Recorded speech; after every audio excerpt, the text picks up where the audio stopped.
ସକାଳୁ ସକାଳୁ ଶାଗ ବସା ଚାଲିଛି ନା? ହଁ ଆଜି ଅମାବାସ୍ୟା ଆଉ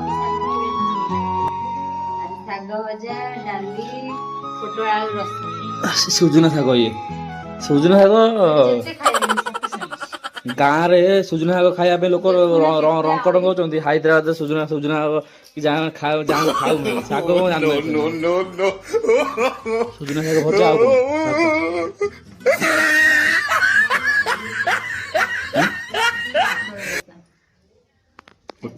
ସୁଜୁନା ଶାଗର ଟିକେ ମାଛ ପକେଇଦବ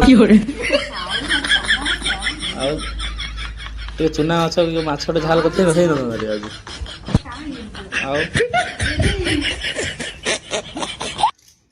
ମୁଁ ଭାବିଲି ଡ୍ୟୁଟିରୁ ଆସିଲିଣି, ନାଇଟ୍ ଡ୍ୟୁଟି କରିକି ଆସିମି, ଚିଙ୍କି ତାର ଶାଗ ବାଛିକି ଭାତ ସବୁ ରେଡି କରି ରଖିଥିବ, ମୁଁ ଖାଲି ଖାଇମି। ଦେଖିଲା ବେଳକୁ ଶାଗ ବଛା ଚାଲିଛି।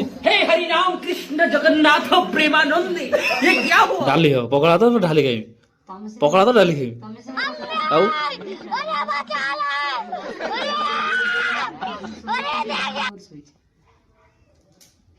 ଜଲ୍ଦି ଜଲ୍ଦି ଶାଗର ଟିକେ ଇଏ ପକେଇଦବୁ, କହନି ବଢି ପକେଇଦବୁ, ବଢିଆ ଲାଗିବ।